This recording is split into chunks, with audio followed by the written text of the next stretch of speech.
Good morning students. यहाँ से हम लोग स्टार्ट करेंगे molecular basis of inheritance chapter 5। और यहाँ हम स्टडी करेंगे पूरा लाइन टू लाइन अंडरस्टैंड करेंगे कहाँ पर हमारे जो लॉजिक क्लियर नहीं होते, कौन से कॉन्सेप्ट्स में हम फंस जाते हैं, उसको बहुत अच्छे से स्टडी करना है एक एक चीज़ को। यहाँ से स्टार्ट करेंगे बेटा। At the time of Mendel the nature of those factors, factors किसको बोला है? मेंडल ने फैक्टर बोला था जीन्स को, ठीक है। Regulating the pattern of inheritance was not clear. Mendel ने ये कहा था कि कुछ डिस्क्रीट फैक्टर्स हैं जो कंट्रोल करते हैं इनहेरिटेंस को, लेकिन वो उसका प्रूफ नहीं दे पाए थे। तो over the next 100 years the nature of putative genetic material was investigated, culminating in the realization of DNA। मतलब पूरे लगभग लगाओ 100 years लग गए इस चीज़ को रियलाइज करने में कि डीएनए जो है deoxy ribo nucleic acid is the genetic material, ठीक है। तो यहाँ हमें पता चलता है कि जो न्यूक्लिक एसिड्स होती हैं, जैसे हमने पढ़ा न्यूक्लिक एसिड्स कौन सी पढ़ी हैं हमने? न्यूक्लिक एसिड्स पढ़ी हमने, डीएनए को पढ़ा है हमने, आरएनए को पढ़ा है। ये सारी क्या हैं? ये दोनों न्यूक्लिक एसिड्स हैं। ये पॉलीमर्स होती हैं न्यूक्लियोटाइड्स की। Nucleic acids are the polymers of nucleotides, ठीक है। न्यूक्लियोटाइड्स के पॉलीमर्स होती हैं न्यूक्लिक एसिड्स, जो हो गई आपकी डीएनए एंड आरएनए।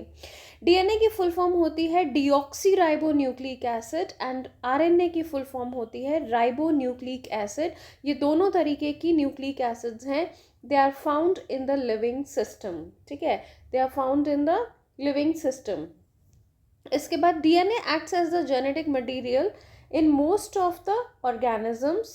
ओहो, ये ज़्यादा ही आगे हो गया, थोड़ा सा पीछे कर लेते हैं यहाँ पर। DNA acts as the genetic material in most of the living organisms. RNA, though it also acts as a genetic material in some viruses, mostly function as a messenger. हमें ये पता चला कि डीएनए जो है वो जेनेटिक मटेरियल की तरह काम कर रहा है, आरएनए भी जेनेटिक मटेरियल की तरह काम कर रहा है। आरएनए के केस में आपको इन सम वायरसेस बता रखा है एग्जाम्पल। दूसरा, आरएनए जो होता है उसके और भी बहुत फंक्शंस होते हैं, जैसे कि एक फंक्शन हो गया मैसेंजर की तरह एमआरएनए वाला। दूसरा फंक्शन हो जाएगा इसका दूसरे तरीके के आरएनए हो गए, जिसे आप कहते हो अडेप्टर आरएनए को। हम अडेप्टर आरएनए को और क्या बोल सकते हैं? टीआरएनए बोल सकते हैं। उसके अलावा आपका स्ट्रक्चरल आरएनए हो गया। एंड इन सम केसेस हम ये भी कह सकते हैं कि वो कैटालिटिक रोल भी करते हैं। तो कैटालिटिक मतलब कैटलिस्ट का काम करते हैं आरएनए। तो 4 तरीके के आरएनए के आपने स्टडी कर लिया। इसके बाद नेक्स्ट चीज़ आती है आपकी कि जो न्यूक्लियोटाइड्स हैं, इनके जो स्ट्रक्चर्स हैं न्यूक्लियोटाइड्स के, and the way these monomer units are linked to form the nucleic acid polymers को हम स्टडी करेंगे इस पूरे चैप्टर के अंदर इनिशियल पार्ट में, इंट्रोडक्शन में। हम क्या क्या पढ़ने वाले हैं यहाँ पर? द स्ट्रक्चर ऑफ डीएनए पढ़ेंगे, रेप्लिकेशन पढ़ेंगे, और किस प्रोसेस से आरएनए बनता है फ्रॉम डीएनए, और जिसे हम कहते हैं ट्रांसक्रिप्शन या जेनेटिक कोड जो होते हैं, जो डिटरमाइन करते हैं सीक्वेंसेस को अमीनो एसिड्स के प्रोटीन में, वो स्टडी करेंगे। और प्रोटीन कैसे सिंथेसाइज होता है, और इस प्रोसेस को हम कहते हैं ट्रांसलेशन। अब इस पूरे पैराग्राफ में जो ये वाला पार्ट है नीचे वाला, इसको मैं आपको बता देती हूँ। यहाँ पर अगर हम नॉर्मली पढ़ें तो सेंट्रल डॉगमा के बारे में हम पढ़ेंगे। सेंट्रल डॉगमा जिसके ऊपर पूरा चैप्टर ये रिलाई करता है, डीएनए से डीएनए का बनना, the process is called as replication, ठीक है। डीएनए से आरएनए यानी एमआरएनए की बात कर रहे हैं हम, इसको क्या बोलते हैं? इस प्रोसेस को बोलते हैं ट्रांसक्रिप्शन, ठीक है। और फिर उसके बाद ट्रांसक्रिप्शन के बाद थर्ड स्टेप आता है जब एमआरएनए से प्रोटीन की सिंथेसिस होती है, और इस प्रोसेस को हम कहते हैं ट्रांसलेशन, ठीक है। तो पूरा का पूरा पैराग्राफ एक बार और अच्छे से बता देती हूँ। पहले हमने पढ़ा कि डीएनए और आरएनए जो हैं ये न्यूक्लिक एसिड्स हैं जो कि पॉलीमर्स हैं न्यूक्लियोटाइड्स की। डीएनए और आरएनए दोनों ही जेनेटिक मटेरियल हैं, लेकिन आरएनए जेनेटिक मटेरियल होता है कुछ वायरसेस में जो फंक्शन करते हैं एज, आरएनए को और भी फंक्शंस हैं लाइक मैसेंजर आरएनए की तरह, अडाप्टर आरएनए यानी tRNA, transfer RNA, structural RNA और कैटालिटिक मॉलिक्यूल की तरह भी ये काम करता है। उसके बाद जो हमने मेन चीज़ पढ़ी वो ये वाले प्रोसेस पढ़े सेंट्रल डॉग्मा के, जहाँ पर है कि डीएनए से डीएनए बनना, ठीक है, तो इसे कहते हैं रेप्लिकेशन। डीएनए से एमआरएनए मतलब ट्रांसक्रिप्शन, एमआरएनए से प्रोटीन यानी कि ट्रांसलेशन, ठीक है। तो ये वाले स्टेप्स हमने अभी इसके अंदर पढ़ लिए। अब नेक्स्ट पार्ट पे आते हैं इसके, यहाँ पर, ठीक है, यहाँ पर अभी स्टडी करते हैं इसको।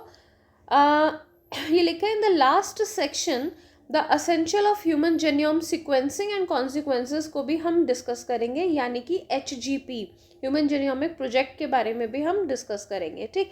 अब आ जाते हैं पूरा, हम अपने पॉइंट पे आ जाते हैं जो ये लिखा हुआ है डीएनए, ठीक है। तो DNA is a long polymer of deoxyribonucleotides. DNA is a long polymer of deoxyribonucleotides. जो लेंथ होती है डीएनए की, that is usually defined as the number of nucleotides, ठीक है। कितने नंबर ऑफ न्यूक्लियोटाइड्स जो हैं उसके अंदर प्रेजेंट हैं, उसी से हम डिटरमाइन करते हैं डीएनए की लेंथ को।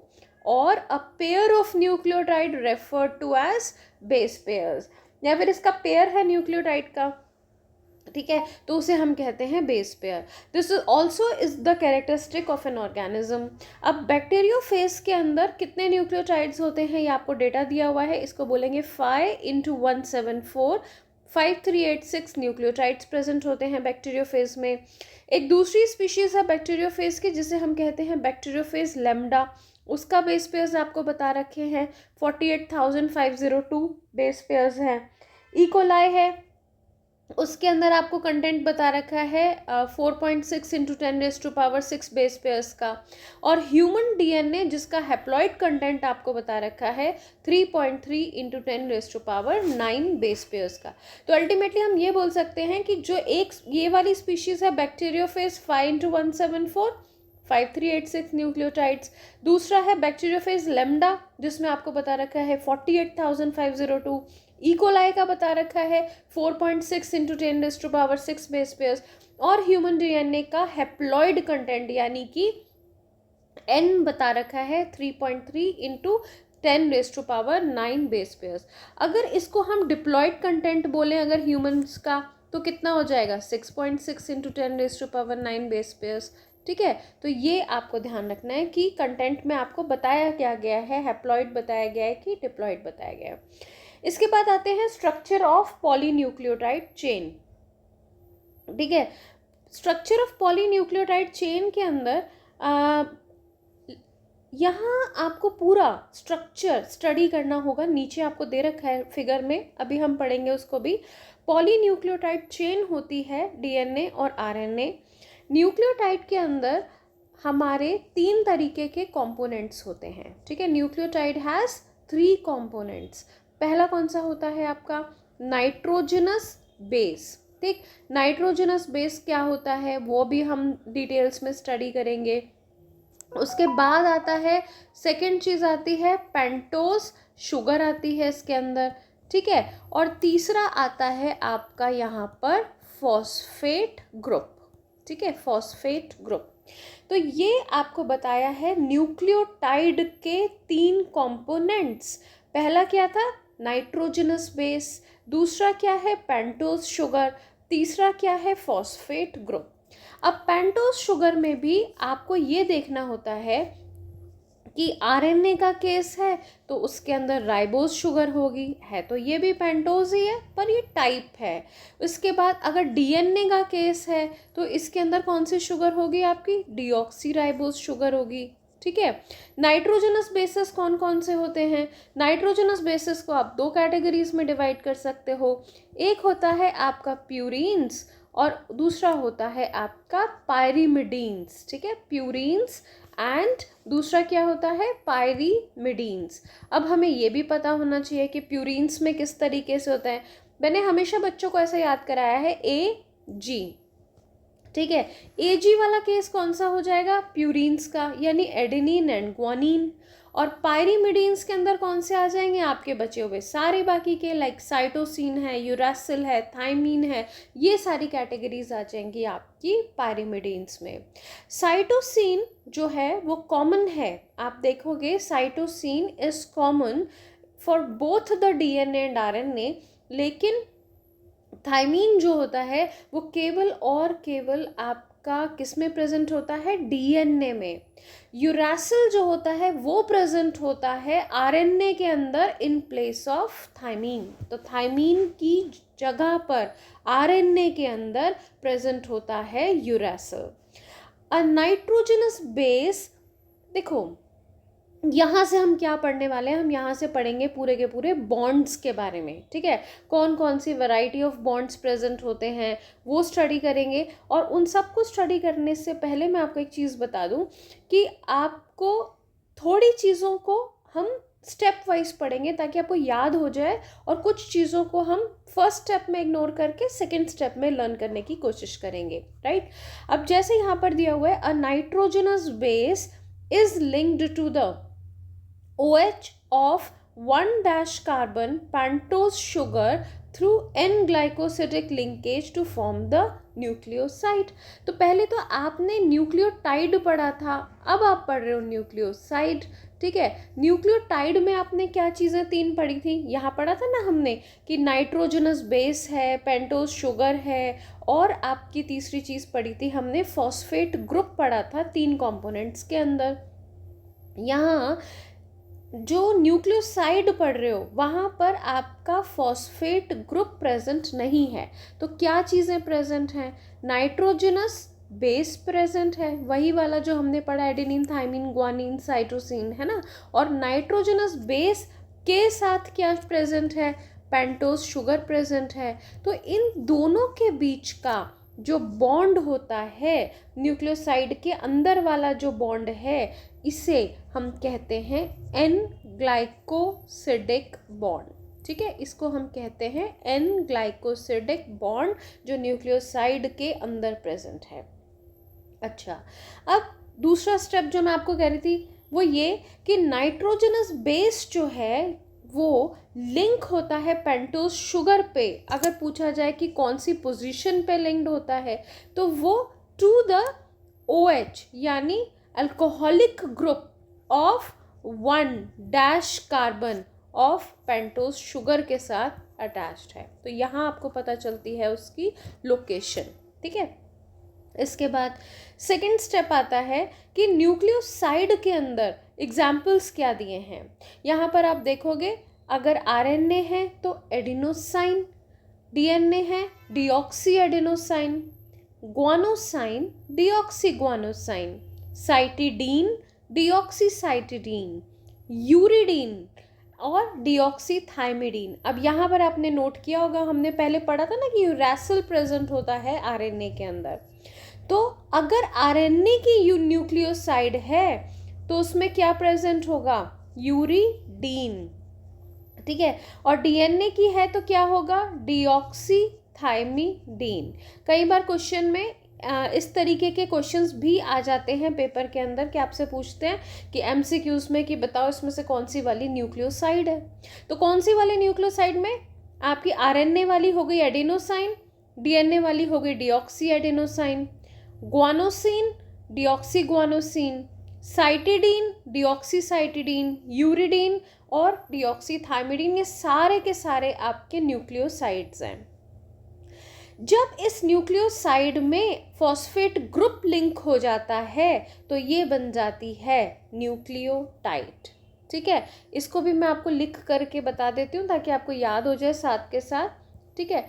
अगर न्यूक्लियोसाइड जो आपने पढ़ी जिसके बीच में एन ग्लाइकोसिडिक बॉन्ड था, वो जिस बॉन्ड की मदद से जुड़ रही है फॉस्फेट के साथ, उस बॉन्ड का नाम होता है फॉस्फो ईस्टर लिंकेज, ठीक है, उस बॉन्ड का नाम होता है फॉस्फोईस्टर लिंकेज। इस स्ट्रक्चर को हम बोलते हैं न्यूक्लियोटाइड। ठीक है, जब न्यूक्लियोसाइड के साथ फॉस्फेट जुड़ जाता है बाय द बॉन्ड फॉस्फोईस्टर लिंकेज, हम इसको बोलते हैं न्यूक्लियोटाइड। अब यहाँ पे भी हमें लोकेशन पता होनी चाहिए। जैसे हमने OH ग्रुप बताया था ऑफ 1' कार्बन पेंटोज शुगर के साथ पिछले न्यूक्लियोसाइड में, यहाँ पर क्या पोजीशन बता रखी है, phosphate group is linked to OH of 5' carbon of nucleoside. यानी जो न्यूक्लियोसाइड है, ठीक है, उसके ऊपर एडिशनल ये क्या है, OH ग्रुप है। OH ग्रुप पे कौन सी पोजीशन बताई है, 5' कार्बन वाली पोजीशन बताई है। इसके साथ फॉस्फेट ग्रुप जुड़ा हुआ है। ये हो गई लोकेशन। ठीक है, चलो बॉन्ड भी पढ़ लिया हमने। अ करस्पॉन्डिंग न्यूक्लियोटाइड और deoxy nucleotide depending upon the type of sugar present is formed. ठीक है, ये हमने पढ़ लिया था कि RNA के अंदर कौन सी शुगर थी और डिऑक्सी वाले DNA वाले केस में कौन सी शुगर थी। ये जो दो न्यूक्लियोटाइड्स हैं, ठीक है, अभी तक आपने पढ़ा न्यूक्लियोसाइड से फॉस्फेट जुड़ा तो बना न्यूक्लियोटाइड। अब जो न्यूक्लियोटाइड और न्यूक्लियोटाइड है जिससे हम बात कर रहे थे कि क्या बन रही थी आपकी DNA या RNA, इस तरीके के जो बड़े वाले स्ट्रक्चर्स बन रहे थे, बड़े वाले पॉलीमर्स बन रहे थे, उन दोनों के बीच में जो बॉन्ड है इधर न्यूक्लियोटाइड और न्यूक्लियोटाइड के बीच में, वो वाला बॉन्ड क्या कहलाता है, वो 3' 5' फॉस्फो डाईईस्टर। ठीक है, फॉस्फो डाईईस्टर लिंकेज। तो अब आप अगर सम अप करो तो 3 तरीके के आपने अभी तक पढ़ लिए। N ग्लाइकोसिडिक पढ़ा, दूसरा फॉस्फोईस्टर पढ़ा, तीसरा 3' 5' फॉस्फो डाईईस्टर लिंकेज आपने पढ़ा है। तो जो N ग्लाइकोसिडिक था वो कहाँ प्रेजेंट था, वो प्रेजेंट था न्यूक्लियोसाइड के अंदर, यानी कि नाइट्रोजनस बेस और पेंटोज शुगर के बीच में जो प्रेजेंट था, जो न्यूक्लियोसाइड स्ट्रक्चर बना रहा था, उसे कह रहे थे एन ग्लाइकोसिडिक लिंकेज, उनके बीच का बॉन्ड। न्यूक्लियोसाइड और फॉस्फेट के बीच का जो बॉन्ड था वो हो गया था आपका फॉस्फोईस्टर। तीसरा जो ये न्यूक्लियोटाइड और न्यूक्लियोटाइड के बीच का है, इसे कह रहे हैं 3' 5' फॉस्फो डाईईस्टर लिंकेज। आप देख सकते हो NCERT में यहाँ पर लिखा हुआ है। अब न्यूक्लियोटाइड आपस में जुड़ेंगे तो क्या बनेगा, डाई न्यूक्लियोटाइड बनेगा। इसी तरीके से बहुत सारे न्यूक्लियोटाइड्स इन बॉन्ड्स की मदद से जुड़े हुए होते हैं और बनाते हैं पूरी एक पॉली न्यूक्लियोटाइड चेन। ठीक है, अब देखो, अब करेंगे हम स्ट्रक्चर को स्टडी। ये आपको एक पॉलीन्यूक्लियोटाइड चेन दिखा रखी है। इसमें आपको कुछ चीज़ें बहुत गौर से समझनी पड़ेंगी। कई बार आइडेंटिफिकेशन के लिए आ जाता है स्ट्रक्चर में, तो आप याद रखो कि जो ये 5' एंड है वहीं पे फॉस्फेट ग्रुप प्रेजेंट होता है। ऑलवेज 5' एंड पे फॉस्फेट ग्रुप प्रेजेंट होता है। कई बार क्वेश्चंस में पोलैरिटी मेंशन करने के लिए कह देते हैं, तो पोलैरिटी बताने के लिए जब आपको बताना होता है कि कौन सा वाला एंड 5' है, तो उस 5' याद रखना हमेशा फॉस्फेट वाली जगह पर आपका 5' होगा और 3' वाली जगह पर हमेशा हाइड्रोक्सिल ग्रुप यानी OH प्रेजेंट होता है। ये क्या है, ये है आपके नाइट्रोजनस बेसिस। ठीक है, नाइट्रोजनस बेसिस मतलब एडेनिन, थाइमीन, ग्वानिन, साइटोसिन, 4 तरीके के नाइट्रोजनस बेसिस हैं। ये हो गया आपका शुगर। ठीक है, जो हम बोल रहे थे पेंटोज शुगर। तो जो पेंटोज शुगर है वो और फॉस्फेट यानी पेंटोज शुगर एंड फॉस्फेट मिल करके बनाता है backbone of DNA। Pentose sugar and phosphate बनाता है बैकबोन ऑफ DNA। बाकी के जो नाइट्रोजनस बेसिस हैं वो अपनी कॉम्प्लीमेंटरिटी के हिसाब से चेंज होते रहते हैं। ठीक है, तो बस ध्यान ये रखना है 5' पोजीशन पे फॉस्फेट और 3' पोजीशन पे प्रेजेंट होता है आपका हाइड्रोक्सिल ग्रुप। ठीक है, अब थोड़ा सा यहाँ पर स्टडी करेंगे बेटर वे में। ये रहा, तो हमने ये पढ़ा फॉस्फेट मोइटी जो होती है वो 5' एंड ऑफ शुगर पे होती है। ठीक है, 5' एंड पे होती है, और फ्री OH जो होता है वो 3' पे प्रेजेंट होता है। The backbone of the polynucleotide chain is formed due to the sugar and phosphate. ये चीज़ इंपॉर्टेंट है। जो नाइट्रोजनस बेसिस हैं linked to the sugar moiety project from the backbone. In RNA, every nucleotide residue has an additional OH group present at second position in the ribose. ठीक है, तो आपको ये ध्यान रखना है कि OH ग्रुप एक एडिशनल प्रेजेंट होता है सेकेंड पोजीशन में राइबोस के, राइबोस शुगर के कौन सी पोजीशन पे, सेकेंड पोजीशन पे प्रेजेंट होता है एडिशनल OH ग्रुप। इसका मतलब क्या हुआ, इसका मतलब ये इसको ज़्यादा रिएक्टिव बनाता है, ज़्यादा लबाइल बनाता है, स्टेबिलिटी को कम करता है। तो जब भी आप डिफरेंस पढ़ोगे इसके अंदर RNA का और DNA का आगे जाके चैप्टर के अंदर, तो ये वाला पॉइंट वहाँ पर भी हाईलाइटेड है। दूसरा पॉइंट था RNA और DNA का, जो हम ऑलरेडी डिस्कस कर चुके हैं कि RNA के अंदर यूरासिल ग्रुप प्रेजेंट होता है और DNA के अंदर प्रेजेंट नहीं होता है। ठीक है, इसके बाद आपका नेक्स्ट जो चीज़ आती है इसमें, एक सेकेंड, ओहो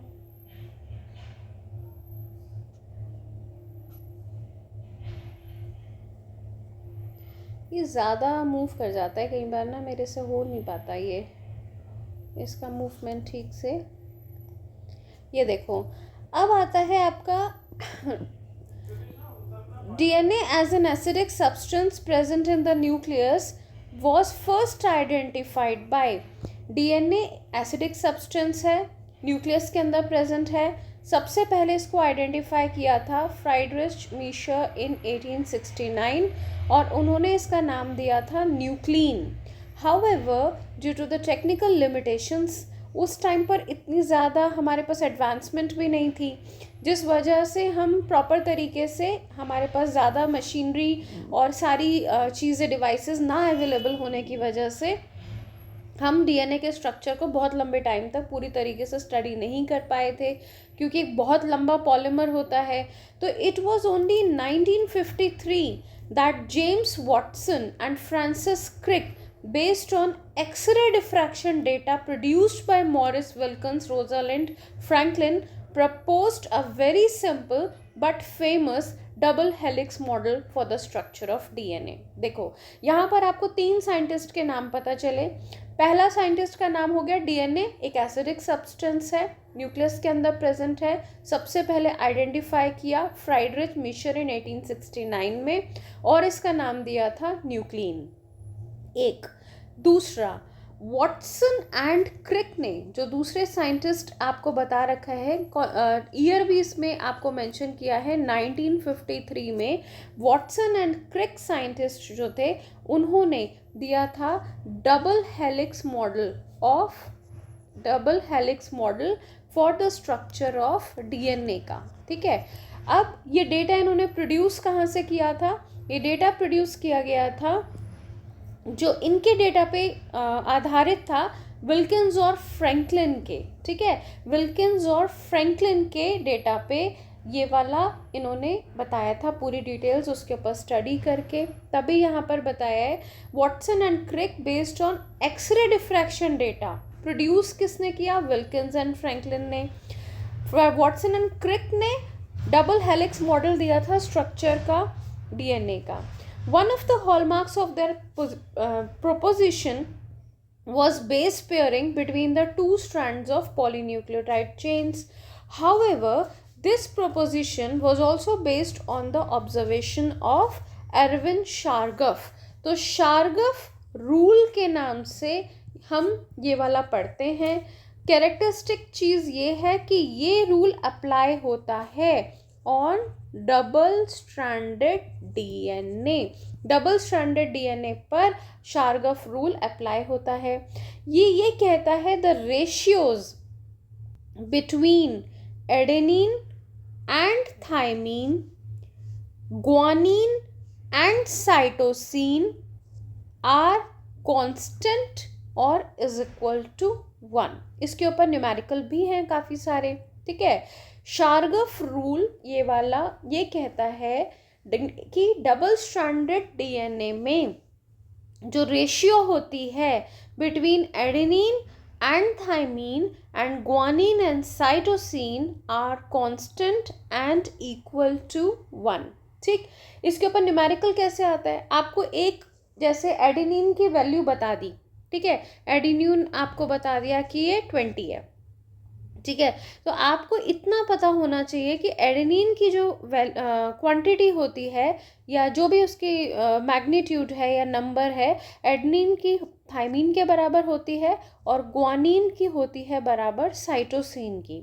तो अगर आपको एक की भी बता दी तो आप दूसरे की ऑटोमेटिकली यहाँ पे लिख दोगे। एडेनिन 20 है तो थाइमीन भी 20 हो जाएगा। फिर इसको हम कैसे लेते हैं, 20 + 20 plus guanine plus cytosine is equal to 100, है ना। तो ग्वानिन प्लस साइटोसिन को हम कैसे करेंगे, 100 - 40 हो जाएगा। तो ग्वानिन और साइटोसिन की वैल्यू आ जाएगी आपकी 60 मिला करके। लेकिन अगर आपको एक अकेले की निकालनी हो तो आप ऐसे निकालोगे, क्योंकि आपको पता है इस हिसाब से कि ग्वानिन और साइटोसिन बराबर हैं, है ना। अगर सपोज करो हम x भी ले लेते हैं, 2x = 60 हमने किया, तो x = कितना आ जाएगा आपका, 30 आ जाएगा। इसका मतलब हुआ ग्वानिन की वैल्यू और साइटोसिन की 30, ये 20 दे रखी थी और 20। इस तरीके से आप पूरा निकाल सकते हो शार्गफ रूल के हिसाब से। नेक्स्ट है आपका द बेस पेयरिंग, ठीक है। ये एक सेकेंड इसको इरेज कर दिया, अब करते हैं आगे। The base pairing confers a very unique property to the polynucleotide chains. They are said to be complementary to each other, and therefore if the sequence of bases in one strand is known, the sequence of the other strand can be predicted. अगर आपको ये थोड़ा सा फंडा पता है कि adenine जो है वो बॉन्ड बनाता है थाइमीन के साथ, ग्वानिन जो है वो बॉन्ड बनाता है साइटोसिन के साथ, तो अगर आपको एक स्ट्रैंड के बारे में भी पता है कि इसमें कौन से बेस पेयर्स हैं, तो ऑटोमेटिकली आपको दूसरे स्ट्रैंड के भी पता चल जाएंगे, क्योंकि वो आपस में कॉम्प्लीमेंट्री होते हैं। पर ध्यान ये रखना है कि ये चीज़ थी डीएनए की। आरएनए के अंदर केवल थाइमीन की जगह क्या लग जाएगा, यूरेसिल लग जाता है। बस इतनी सी छोटी सी बात आपको ध्यान रखनी है। Also if each strand from a DNA, अगर हम उसको पेरेंटल कहते हैं, वो काम करता है टेम्पलेट की तरह for synthesis of new strand, the 2 double DNA strand thus produced would be identical to the parental DNA molecule, but of this the genetic implications of the structure of DNA became very clear. Parental strand ही template strand की तरह काम करता है। अब यहाँ पर कुछ हम फीचर्स पढ़ेंगे डीएनए के बारे में और अंडरस्टैंड करेंगे अच्छे से। It is made up of 2 polynucleotide chains. 2 polynucleotide chains से बना होता है डीएनए, जिसमें बैकबोन होती है शुगर एंड फॉस्फेट की और बेसिस प्रोजेक्ट करते हैं अंदर की तरफ, इनसाइड, ठीक है। The 2 chains have anti parallel polarity. एक चेन होती है अगर सपोज 5' 3' और तो दूसरी होगी 3' 5'। ये जो बेसिस होते हैं स्ट्रैंड्स के, वो आपस में पेयर्ड होते हैं थ्रू हाइड्रोजन बॉन्ड। यानी कि जैसे एडेनिन है वो थाइमीन के साथ जुड़ा होगा डबल हाइड्रोजन बॉन्ड्स के साथ, ग्वानिन जो है वो साइटोसिन के साथ बाइंडेड होगा ट्रिपल हाइड्रोजन बॉन्ड्स की मदद से। लिखा हुआ है कि ये लिखा ना, adenine forms 2 hydrogen bond with thymine और ग्वानिन जो है वो साइटोसिन के साथ 3 हाइड्रोजन बॉन्ड्स के साथ जुड़ा होता है। As a result always a purine comes opposite to a pyrimidine, ठीक है। प्यूरिन जो है वो हमेशा ऑपोजिट आता है पायरिमिडीन के, and this generates approximately uniform distance between the two strands of helix, और इसकी वजह से ही एक यूनिफॉर्म डिस्टेंस जो है वो बनता है हेलिक्स में। The two chains are coiled, इस तरीके से कॉइल्ड होती है ना ये वाली चेन्स, आपने ये स्ट्रक्चर तो डीएनए का देखा ही होगा, है ना। तो the two chains are coiled in a right handed fashion.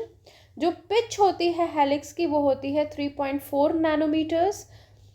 A nanometer is 1 billionth of a meter, that is 10 raised to power minus 9 m, and therefore roughly 10 base pairs जो हैं वो प्रेजेंट होते हैं इसके अंदर हर टर्न पे, ठीक है। 10 बेस पेयर्स जो हैं हर टर्न पे प्रेजेंट होते हैं रफली। डबल स्ट्रैंडेड पॉलीन्यूक्लियोटाइड चेन्स में आप अगेन ऑब्जर्व करो, पोलैरिटी हम देख रहे हैं तो 5' ठीक है, फॉस्फेट बॉन्ड, 3' आपका हो गया OH पे, 3' हाइड्रोक्सिल, 5' फॉस्फेट। तो इससे आप ये पहचान सकते हो।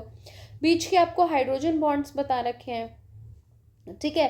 पूरा का पूरा एक न्यूक्लियोटाइड है, अगर ये एक न्यूक्लियोटाइड है, ठीक है, अगर सपोज दिस इज 1 न्यूक्लियोटाइड और ये आपका दूसरा न्यूक्लियोटाइड है, तो ये वाला बॉन्ड 3' 5' फॉस्फो डाइस्टर बॉन्ड हो गया जो हमने स्टडी किया था अभी, है ना।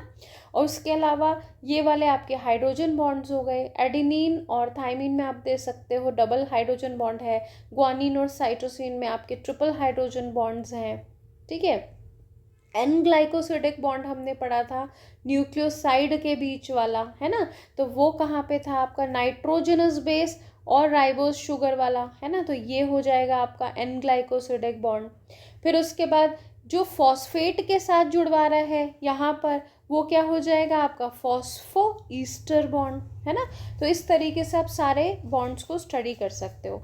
नेक्स्ट आता है कॉन्सिक्वेंटली, जो ये वाला आपका बता रखा था,